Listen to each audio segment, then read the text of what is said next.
Il y a un homme qui est en train d'arriver. Un homme diabolique. Un homme qui va faire des choses avec la puissance de Satan. Cet homme, c'est même le fils de la perdition, nous dit l'apôtre Paul, l'homme du péché. Au point où il va s'ériger en adversaire de Dieu pour vouloir se faire lui-même adorer. C'est un homme emblématique qui viendra sur la terre.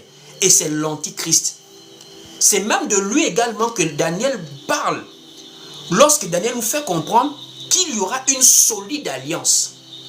Parce que c'est lui qui va favoriser une solide alliance pendant la première moitié où Israël fera la paix avec les nations. Et lorsqu'il va maintenant vouloir se faire adorer, c'est là d'où maintenant les Juifs vont dire: tu n'es pas le Dieu d'Abraham. On ne te connaît pas en tant que Dieu. C'est là d'où maintenant il va déclencher la grande tribulation contre le peuple juif. Voici pourquoi on parle de un temps et la moitié d'un temps. Parce qu'il reste à Israël une semaine prophétique.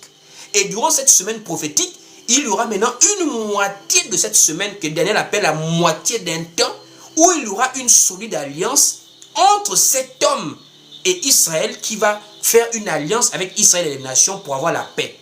Mais comme l'objectif de cet homme sera de se faire adorer dans le temple, parce qu'il y a un troisième temple qui doit être construit en Israël là-bas. Il va vouloir se faire adorer dans ce temple-là. C'est là où maintenant les Juifs vont le rejeter.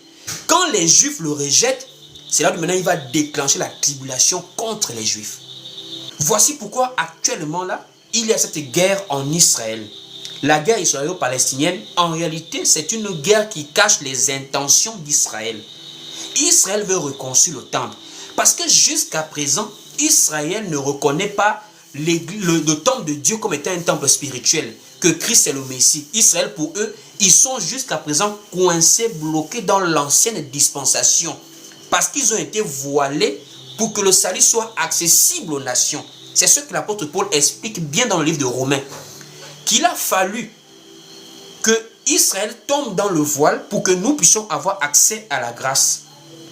Voici pourquoi le voile ne leur permet pas encore de voir Christ comme étant le Messie. Donc jusqu'à présent, pour Israël, il faut un temple physique pour invoquer l'Éternel. L'Antichrist va vouloir se faire adorer, mais pas dans l'église, puisqu'il s'agit de l'alliance qu'il va faire avec les Juifs. Or, les Juifs, pour eux, on adore Dieu dans le temple à Jérusalem.